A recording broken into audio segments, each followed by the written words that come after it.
everyone who's watching this right now. My name is Fabiola Reina. I'm the founder and editor-in-chief of She Shreds Media, presenting this amazing panel for Guitar.live. And yeah, I'm just super honored to be here with each of you. I've had really amazing conversations with all of you. I've had a chance to share space and just share knowledge and just discuss our points of view of what we're doing here in the music industry. And I wanted to I wanted to use this space to share some of those thoughts that we've individually or kind of discussed. So this panel will be about, the title is She Shreds, Respect and Revolution. And for me, it's really about using the platform of music and music creation for things beyond things beyond sort of just being about the artist. We're as artists, we're also managers, we're also organizers, we're also teachers and educators, and there's so much more to it than simply playing music for the sake of playing it for ourselves. So this is why y'all are here. You are all experts at that, and I'll sort of pass the mic over to each of you to introduce yourselves and talk a little bit about that. But first off, Giella, let's hear from you. So, what's up, friends? Old friends. I haven't seen them forever.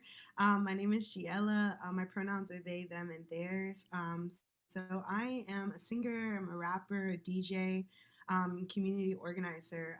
I created a community space called Duval Folks in my city, where I just wanted to have a dance space for marginalized communities, more specifically Black, queer femmes, and trans folks and gender nonconforming folks, to kind of just feel safe in a space that was just unapologetically queer and Black and brown. Growing up mostly in the South, I'm half Black, half Latinx.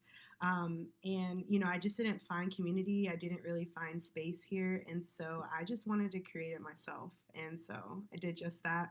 And Duval Folks pre pandemic was kind of like the space to be for Black and brown queer folks. So, yeah. Dope. Jess, let's hear from you. Hello, my name is Jess Garland from Dallas, Texas, and I am a guitarist, harpist, bassist, educator. I just released a single, my debut single, and I'm also the founder of a nonprofit music education program called Swan Strings. I've been teaching guitar in Dallas for about 15 years, and just looking forward to continue to expand on my nonprofit and to continue to have these conversations that are much needed. Dope. Amazing. Guitar Gabby, hello. Hey, so my name is Guitar Gabby. I'm the founder, manager, lawyer, and frontwoman of an all-Black female international rock collective called the Tulips Band. And most of my work is centered around either being on the music and like being, on stage. I've been playing guitar for a while, and I also sing and write everything. For the important part is being on the business and education. And I think it's very important for any artist in the industry, especially going in as independent, to understand the business that they're getting into. And so I studied a lot of the business by myself through trial and error, and then also going into law school really helped me to understand a lot of the other legal aspects of the industry. So I use my platform to educate others and really just to speak out on behalf of people of color. I mean, especially, Black females in the industry. We don't have a lot of spaces that are ours, for us, by us, run by us, and, are protected. And areas that we feel protected. So I wanted to create a platform for Black female musicians, no matter what you look like, where you're from, how you identify, to feel safe and do something that you love, which is music. And so there are 15 women all across the world who are part of the collective, and I'm just really here to continue, the conversation that's very much needed in the industry. Dope. Amazing. I love this. So, my first question is really about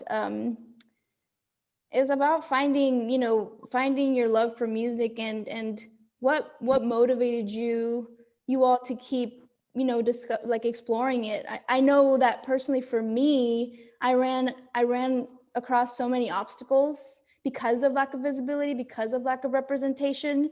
And I've always seen it as actually turning that into like innovation.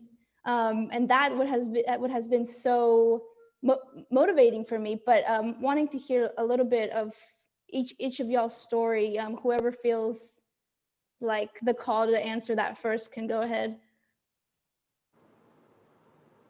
I can start. Cool. So my first introduction to music was in both of my grandmother's homes. And I feel like that story is kind of different for everybody now or younger generations. My grandmother played, where her father played piano, but my mom's mother played organ and sang in church. So that was my first introduction to music, was just playing around on the piano in their home. And I remember just kind of figuring out the notes to lean on me and just kind of feeling that connection of that I can maybe do something like this. I played clarinet and band growing up, and I didn't really get into guitar until maybe high school when NDRE came out and Lauryn Hill had the Unplugged album. Yes. Yes. And I just really liked seeing Black women playing instruments. You know, even when Alicia Keys came out and she was playing piano, it was just good to see women and Black women play instruments, because before that I remember Jewel and Alanis Morissette, and I was into all of them as well too, but it was really important to see someone that looked like me doing that as well. And so I didn't get into guitar until really, as far as learning guitar, until college. And it was classical guitar. And I took about 2 years and I transferred to SMU and started teaching guitar in the Park Cities area for maybe about 10 years. So it was kind of like northern Dallas, to give just kind of some perspective there. And north of Dallas is typically not brown and Black folks, you know? And a lot of those students kind of were, I felt like they were forced to be put in that position to learn how to play an instrument. But the past 3 years, I started working with nonprofit organizations and started to build my own nonprofit. And all of my students were Black and brown. And I just kind of saw that it was a need. And a lot of those students really kind of wanted it more and showed up every day to class and to practice. And I just became like more dedicated to start a program and to continue to grow that and to work on my music, because I saw how that was inspiring my students as well too, and how I'm healing myself, and how I just wanted to just kind of put that energy out there to help and heal others as well. Yeah, you know, I love a good conversation about healing through music. Yes. It's a healing tool. It's the perfect healing tool. Yes, but I'll save that till after this. But go ahead. Anyone else? I can. Oh, go ahead. I know, that's the thing with Zoom. You're like, I know, right? I would say a lot of just like my childhood was very much so centered around music. You know, growing up in the South, like having a Black dad, like Sunday mornings we were cleaning, listening to records, doing all the things. And then also just like in my Hispanic community, like going to dances, like dancing till 3, 4, 5, 6 o'clock in the morning. And so much of my life was just centered around music. And I went to art schools most of my life. And I think it didn't really start to get serious until I kind of fell into Girls Rock, which is where like a lot of my organizing comes from. And political education and everything. And it's a week-long summer camp for girls, gender nonconforming, and trans youth. And when I started organizing and being a part of that organization, just seeing youth be so fearless and be like, yeah, I'm going to learn this guitar in 1 week and write a song on it in a week, just completely transformed the way that I even looked at music. Coming from a classical background, I was so used to things being so just like, you know, there's just a way I have to do it. You know, I have to know the notes. I have to know all this stuff.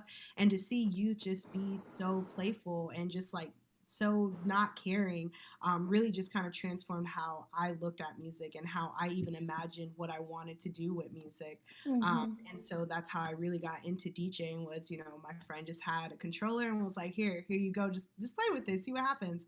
And, you know, I tried to ask like DJs in my city to teach me how to play. And of course, crickets, like nothing.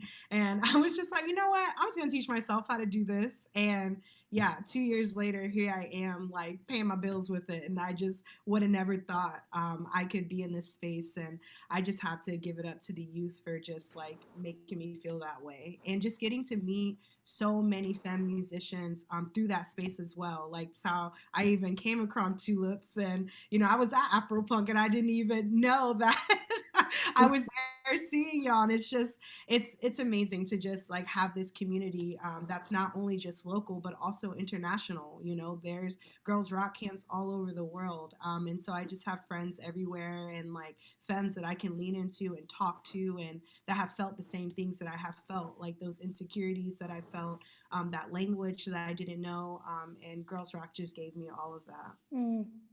Yes. And for the record, I also came from the Girls Rock Camp.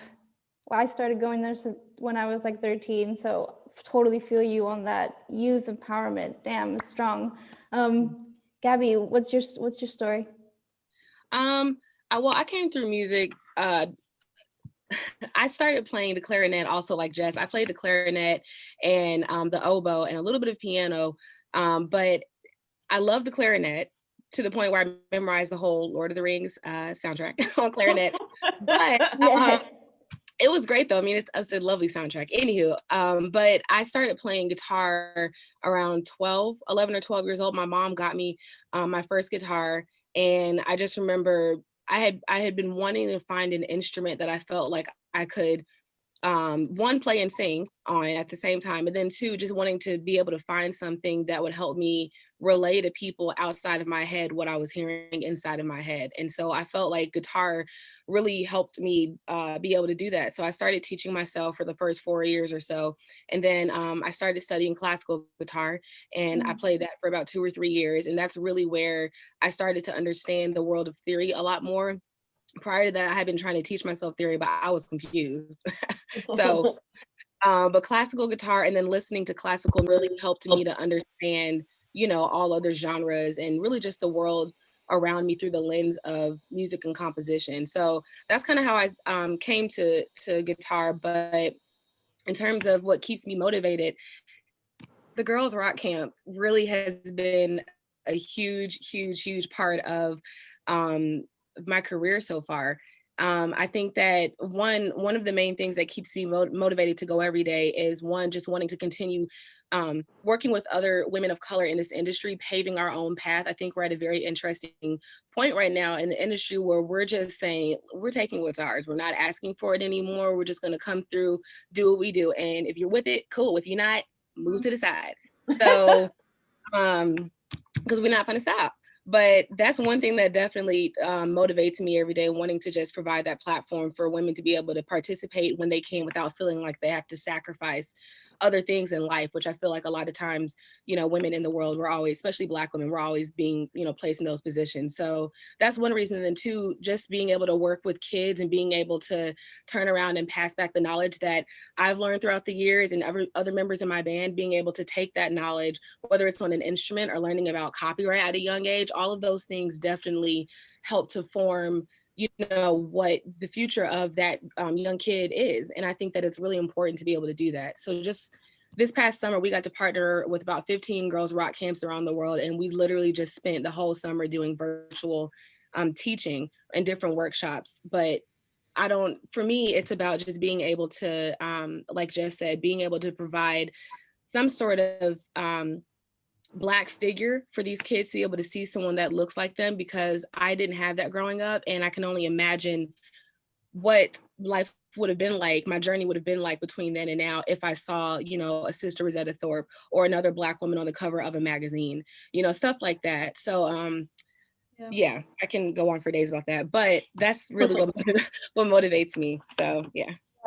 100%. I mean, yeah, it's pretty amazing. You know, I feel like the girls rock camp and sort of, yeah, those spaces are so important. They continue to be so important. It's so important for people to invest in those spaces, you know, like it just, yeah, and I hope that those watching, if there's companies watching, whatever, that they continue to invest in spaces like Swan Strings. They continue to invest in spaces like the Girls Rock Camp, because that's how we get to see ourselves more, but so yeah, so thanks for all of you for sharing that. And I think moving into a little bit of that healing conversation, my next question touches on that a little bit. So thinking about the political, social, cultural, and environmental turmoil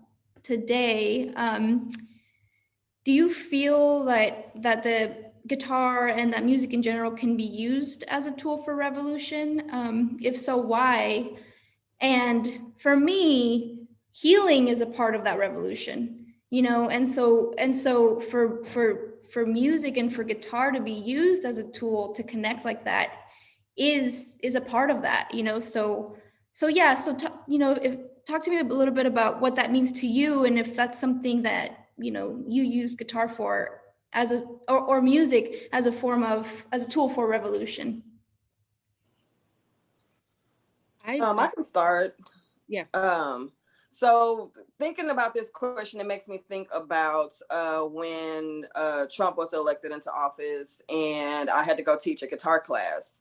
And most of my students are from Spanish-speaking family households, and you could just feel the energy as soon as I stepped into the room. And, a lot of them were scared about, their parents and grandparents, and I didn't even really know what to say, because I definitely try to stay away from political and religious and other types of conversations in class, but I had to say something, because it was a class of like 30 kids, and they just all were really upset and down, as I was too. And all I could tell them was, I know how you feel, it's completely understandable, but y'all are here, and let's just try to just pick up the guitar and let's just start strumming, and see if that makes you feel like a little bit better, and at that moment, I had not even started Swan Strings yet, or even applying for grants as an individual artist to start providing my own free music education program. But that's one of the moments when I realized how important this really was. I never thought that I would have to come to a class and my students would be affected by a presidential election like that. I just never thought of something like that. So there's so many different ways that question can be answered, but the short answer is yes, and that makes me definitely think of that particular time and teaching that class. And I think just as an artist, we're all telling stories, right? Like current times, we have to talk about what's going on. I think that's the most important thing, so it's definitely revolutionary. I mean, we can even think about, Jimi Hendrix's version of the Star Spangled Banner, you know what I mean? That's, that would be my version, you know what I mean? So it's definitely revolutionary, where we can use the guitar specifically, and just music in general, to address the current times. And even just now with providing virtual lessons, it's been I've seen how it's helped a lot of my students, new students, and even the parents that's been wanting to learn guitar right now, because they just need something. They just want something. They're in search of something right now. And I'm glad, because it's kind of expanding on what I want to do for my nonprofit program. I want it to be more of not just education, but therapy as well, because that's what it is. Most of my lessons are like a therapy session. We just talk about stuff, whatever it is, and then we just start jamming out, So yes, it's definitely revolutionary. Yeah. Gabby, you or whoever. I was just gonna add to that, everything that you just said. In addition to that, I think that, a lot of my undergraduate degree was in environmental science, and then also in law school, I studied environmental law. So I've always been on the educational side of being in between. I like to say I want to be in between communities and the government, because I think a lot of people don't know how we can be a part of effective change and legislation unless somebody teaches that to you. And because a lot of times, especially in communities of color, are not given, those same type of textbooks or quality, material to be able to learn about these things. A lot of times we're left out in the dark. And then on top of that, when it comes to environmental racism, a lot of times communities of color and low income communities are where, landfills are placed, or all the manufacturing companies want to come and dump everything in our water. So it's, I when I started teaching environmental education and environmental law to kids that I was working with in different rec centers, obviously a lot of it is over your head, because it's a heavy, anything that has to do with law is heavy for anybody. But I wanted to figure out a way to use music as a tool to teach them, about environmental things, or even about music law. And so I use guitar. I would bring in my guitar sometimes to the classes that I was teaching, or I would use, different videos from other artists that talk about, environmental issues or even political issues right now in their music. Because I mean, kids are listening to music. People listen to music as a form of getting through whatever it is that you're going through, whether that's something bad or you're just in a really good mood and you want to be turned. Like, whatever it is, music is that tool that helps people get through what they're going through. So I definitely think that music, especially guitar, can be a tool that in some ways literally talks to people. I think that, guitar is definitely a tool that can talk to people and meet them where they're at. And I think that that's really one of the biggest things, especially like with our current political climate. I think a lot of people, just especially Black people in this country, just want to feel like we're being heard. And for us, culturally and historically, we're heard through entertainment and through our music. And so I think that there's um, a lot of amazing artists right now that are speaking about what's going on in the world around us through their music. And I think that as a result of that, a lot of people who may not necessarily be watching the debates, or who are trying to, censor their spirit from how much of this foolishness we have to take in, a lot of people are listening to music to understand and to relate to others about what's going on around them. So I definitely think that music is a healing tool, and making sure that we're giving access to our young kids to be able to express themselves through music is extremely important, because schools are not doing that. So it's definitely up to people like us to continue educating, these young kids, and also just being inspiration for people around us. The world needs a lot of that right now. So. Whew, true.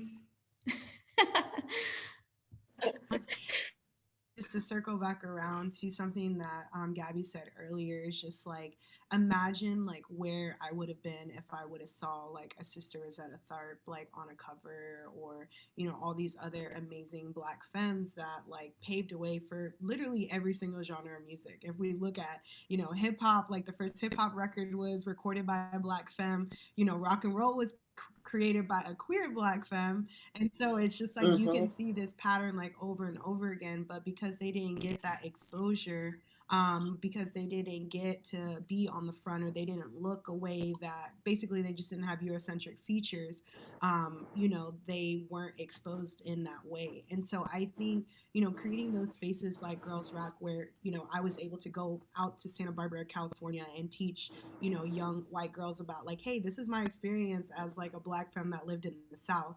And it's like they don't know what they don't know. And so being able to like educate each other and like, skill share with each other, and just like share space, political education, or just kind of like feelings, whatever. And I think that goes back to even just like Riot Girl days, when they would create zines and like, share information in that way of like, here, this is how you book a show. This is how you book a tour. And you can even see that alive and well today with like femmes like exchanging like information with each other, letting, folks know about like, here's the tea on this venue. This is what's going on. And, it just like, it's healing in that way, because that you're never alone. That the feelings that you have are not just like yours, like everyone else feels that. And I think, also writing and just like being just like representing in a space, it just can be so important to not only young people, but then to other like performers to know that you exist. The first time I ever seen an all Black femme band was like the Tulips, and I was like completely blown away seeing them, and it just like re-energizes you too, and just like kind of moves you forward. So yeah. Amazing. Wow. And I do also like want to add, you know, we just like She Shreds just published this thing that was saying like normalize teaching that Black women pioneered American music. And there was a comment on there, someone who was indigenous that was saying, you know, what about let's give some visibility to the indigenous folks. And I thought to myself, you know, it's like that is visibility to the indigenous folks, you know, that is like power to the indigenous communities, you know, and I feel excited about those conversations that are coming up, and to have this solidarity become stronger between Black, Brown, Indigenous, and white allies who are really going to show up, you know, and are really ready, willing to listen, and you know, and so yeah, and I believe that music somehow is able to like facilitate all of that. You know, like somehow music is able to like really like carry that conversation and carry us all in this very elegant way. So yeah, so thank you all again for sharing that. If there's nothing else that anyone wants to say about that, I'll move forward. But okay. So once again, as musicians and people who work in various positions within the music industry, what does respect in the industry look like to you? What do you feel needs to change in order for you to do the work you need to do as best as you can? Maybe Gabby, we'll start with you. I would say listening. I think that I'm not going to go on my tangent because, you know, you talked about manufacturing companies. It's just, it feels like we're beating a dead horse sometimes, because, you know, companies like ESP and like EMG's better with this in terms of having conversations about respect, especially for people of color in the industry. But I think that a lot of manufacturing companies, a lot of music labels, a lot of people in high positions of authority are typically white men.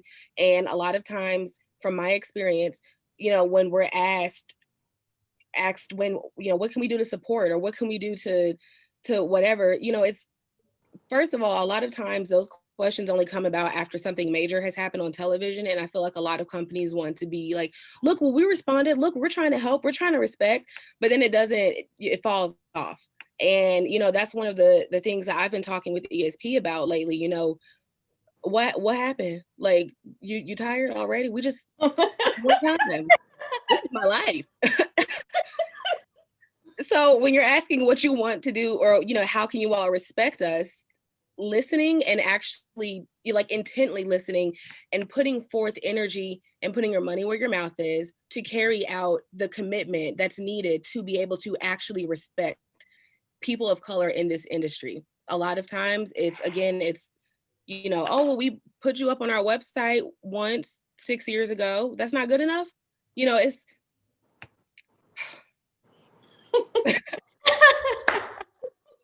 the long and short of it is listening and actually, you know, putting people of color in positions of authority and not just somebody that works on staff. There need to be more people of color. I would love to see more women of color in this industry in high positions of authority who can actually, one, speak from experience of being, you know, that Black woman that I'm speaking up on behalf of, you know, when I'm reaching out to these companies or whatever. I'm just gonna leave it there. Yeah, it's multifaceted for sure, but also so simple. Like, all you got to do is honestly just value the opinions and the expertise of people of color, of women of color, to the point where you are not questioning whether what they're asking for, visibility, compensation, is an issue. Why is that an issue? It's not. It really isn't. It's only an issue if, you know, people of color are asking.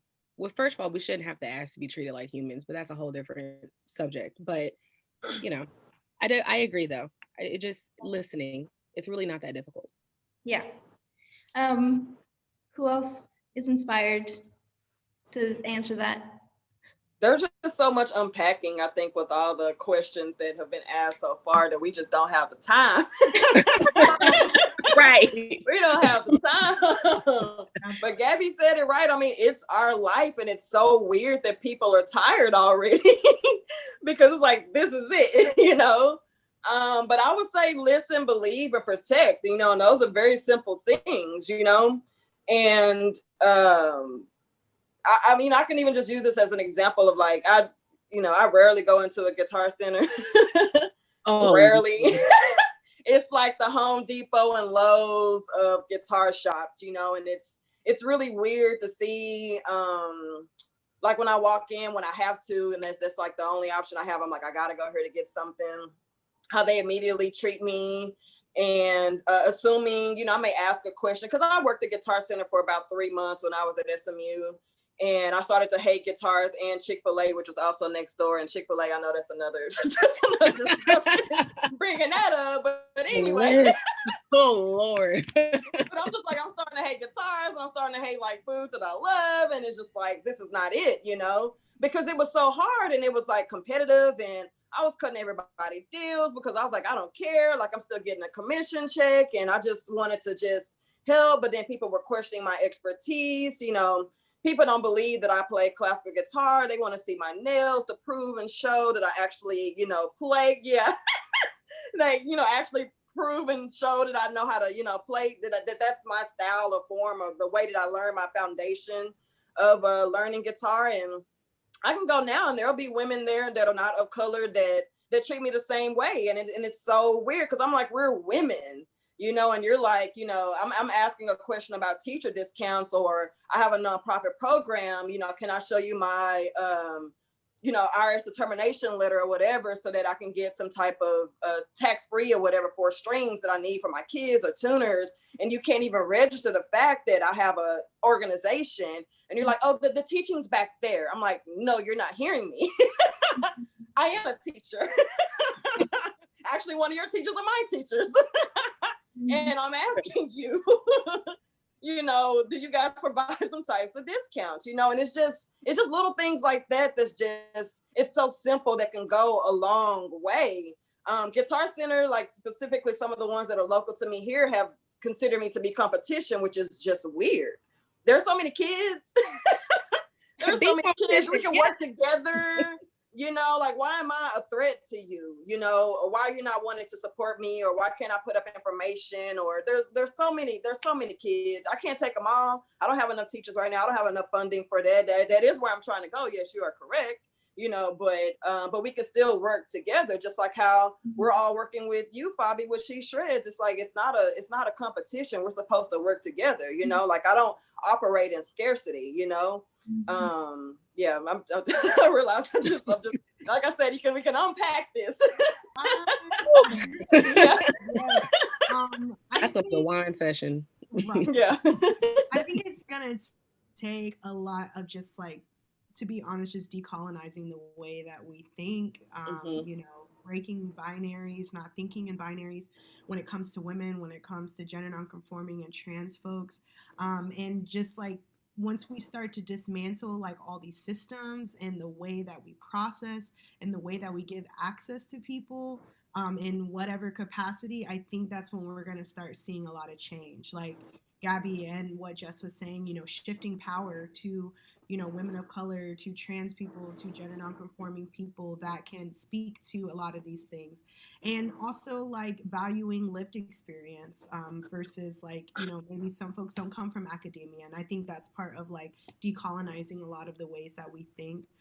Because there's so much power in that too, you know, learning things by yourself, because again, a lot of people don't have accessibility to go to college or to take guitar lessons or like drum lessons. And, you know, that's why I love, you know, circling back to Girls Rock, you know, everything is accessible. You know, if you don't have money, cool. Like someone else can pay more so that you can be here, you know? And when we start thinking in those ways, and that's when we're starting to move more into Indigenous like thinking and knowing that, you know, just because we put in an input doesn't mean we're always going to get an output, and that's okay, you know? Slowly but surely every single day we'll get like closer and closer to that. And I think if we start inviting a lot of those practices in the way that we think about music, how much further we can be, how much more money we could actually maybe get, if we start thinking in those ways, so that people can just have accessibility, and just like innovate and play and just, not think about always like money and like, all those stuff. So I think that might be a way that we can like start to move forward. Yeah. Yeah, it's all yeah, there's a lot of unpacking, absolutely. And maybe we can have a part two or something at some point. You know, I mean, this is an ongoing conversation. This is, it's just it's the beginning of it feels, well, I've been doing this for 10 years. It has felt like the beginning in a lot of different times. And it's interesting how cycles repeat themselves, and so, but to close this out, I'm not sure where Gabby went. I think maybe she's coming back. Okay. Or okay, there, yay. All right, connections back. You're good, you're good. To close this out, I would love to know, what are you all hopeful for? Like I know that we're all I know by the conversations that we've all had, there's a lot of passion, there's a lot of drive. You all are doing a lot of work. So, like, what is exciting? What does the future look like for you? What is, what's your hope and dreams, and what are you working on? I can start. My hope is that the whites get it together and that we can have a beautiful world, because there's so many opportunities Yeah. for unity. And I feel like it's really sad sometimes, and I'm not going to segue into it, but it's really sad. You're doing all this work for all these years, you feel like you're getting somewhere, and then you turn on CNN last night, and then you're just like, well, shit. I mean, I'm also very hopeful. I think that the current generation of young people are very, very, very passionate about change. And I think that there's a lot of resilience that people of color have. But I'm very, very much looking forward to this next couple of years of change in the world, and especially in the music industry. Um, I'm working on a lot of different things, but I've just released two back-to-back albums, and one of them, Prison of Life, the title track talks about, what my perspective of how Black people are treated in this world, especially in America. And again, just going back to using music to speak to people and to connect to people. So that's what I've been working on. And then also doing a lot of work with girls rock camps. I've been working with a lot of board of directors to dismantle some of the whiteness that is in these structures, because a lot of campers don't necessarily feel like they have a safe space at every single girls rock camp. And a lot of it has to do with the people that are in positions of power who do not understand the experience that we're trying to talk about. And it just creates, a whole lot of stuff. So I've been working on a lot of that. And then also working on, recently been working with Netflix to be in a movie that is all Black people. And it's the best thing ever. It's just to be in a space where it's all Black people just like getting it done and just telling a story through entertainment. So I'm hopeful and just want to continue doing my part and working with other people like you all to bring change that's needed. Woo! Yes, I love that. Yeah. I'm very hopeful too. I'm an optimist. I believe that like, we might see it in our lifetime and we might not. The revolution might happen and it might not, and it's okay. But we're working at it. We're disrupting that space just right now, just by being here and by existing, and also like in the lives that we live. Like we are actively participating in resistance, being like Black and brown, folks of color, just like being in this industry. And so I'm like super hopeful for that. I'm really excited with this virtual space because it just has made so many people accessible, and I love that. Like all my favorite like Black femme DJs, I've been able to like have a conversation with and like ask them questions and then be like super receptive. I was a part of like this week long uh, what was it, music camp called In Sessions, that was all like Black and brown femme like in music, like in sound and EDM, and I was completely blown away that like, you know, my favorite DJ, Unique, was teaching me about like industry stuff, and I couldn't even like handle it. I was losing my mind. And also Jada, and you know, shout out to those femmes for like creating that space, because it also has me connected to so many gender nonconforming, you know, trans and like Black women like all over the world, literally all over the world. And so, you know, I'm thankful for COVID in those ways, because it just has made connecting with artists like so much more easier. And then also just like made me realize that the things that I feel as an artist, like feeling insecure, feeling like I'm not farther enough in my career, it's just like everyone else feels that, and not, you know, having like imposter syndrome all the time. You know, this has like very much so grounded me in so many ways. And you know, I'm thankful for COVID for that. But I'm also working on music. You know, like COVID made me pause and actually get into the studio and record for like 5 hours, which I'm like, okay, what the hell was that? Like, and also experimenting with like beat making, and like, you know, I got like a whole setup, and you know, been sound engineering. So I'm just like, okay, I see you. And so just also like validating myself, and you know, getting back into therapy, and just like, you know, being gentle with myself as well. So it's been quite a journey, but I'm very thankful. So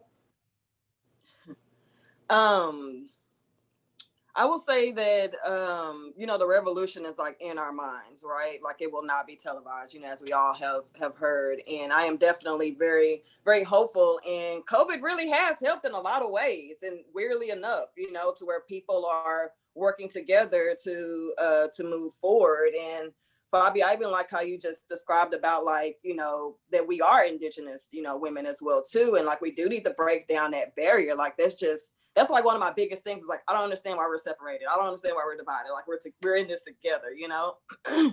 And I'm extremely hopeful. Like things have been going really well, especially, you know, during these times right now. Like I've been, you know, getting opportunities, getting funding. I'm still doing virtual lessons. It's there's a lot of things that are inconvenient about it, but we're still moving forward. I am working more on myself as well, and feeling and being more creative as well. I just released a single in August, and a lot of people think I recorded it during these times, but I didn't. A lot of people think it's about what's happening right now, and it's not. But it just kind of shows you the power of music, though, you know? And I'm actually working with Aurora Festival about confronting environmental racism. There is there is an illegal dump called Shingle Mountain that's off of 075 in Dallas that's been there for about 3 years. And people in the neighborhood are, you know, primarily Black and brown, and they're getting sick and breaking out in rashes. It's like disgusting. And I don't understand why that's happening. But this particular neighborhood in Dallas, it's a history of that. There's a place called the Trinity Audubon Center, which is like a nice, you know, place like for visitors to come to see natural wildlife. But before that, it was also an illegal dump. And then there's a neighborhood across from that called Joppy, which is like a freedman's town that's a forgotten town, you know. Those are things that really drive me to keep doing, you know, what I'm doing, you know, and to use music and art for that, because it is a universal language, and it seems like that's the best way to get people's attention. Mm-hmm. Even last night, I played for Mothers Against Police Brutality to honor Clint Allen, who was killed by Dallas police. It was also Botham Jean's birthday last night. And, you know, Clint Allen's, you know, killer is still with DPD. And to have to play that event and then come home and look at some of the debate, like I was just like, I'm so done. Like so done, like, you know, like all of this back and forth BS that's happening, but, you know, our lives are actually at stake out here. It's just I can't even like put it all into words, like the things that we're going through and that we're feeling right now. So I'm hopeful with all of that being said, and I'm just going to keep on moving forward and get connected with women like you all, and you know, just everyone, you know, to just to try to move the movement forward. Yeah. Yeah, I think what I'm hearing is that, you know, it's like, I think that everyone watching can have a part in this. They can all play a part in this. They can help elevate our voices. They can help with, in so many different ways. They can share what's going on. They can back it up. They can, you know, there's so many different ways to be a part of this movement. And so, you know, this is one of it. You know, this is the fact that Guitar.live is also like willing to just give space to this conversation and hopefully, you know, distribute it and hopefully share it, you know, and really be able to you know, to honor the fact that we're all here sharing our truths. I mean, truly, thank you all so much for being real, for being honest, for sharing your thoughts, for carrying so much more than music only, you know. And I'm proud of all of us for doing that, you know, for in such heavy times, carrying so much and sharing it in this space. And so yeah, I just want to say thank you all for being here. And thank you, Guitar.live, for having us. Once again, my name's Fabi from She Shreds Media. I'm here with Giella, Jess, and Guitar Gabby. Please look them up. Follow them on Instagram. Just support. That's all you got to do. Support. And listen. And listen. Yeah. All it takes is some listening. Listening changes things. That's right. It does, absolutely. So if there's anything else that anyone would like to say before we close out? Power to the people. There you go. Final Right.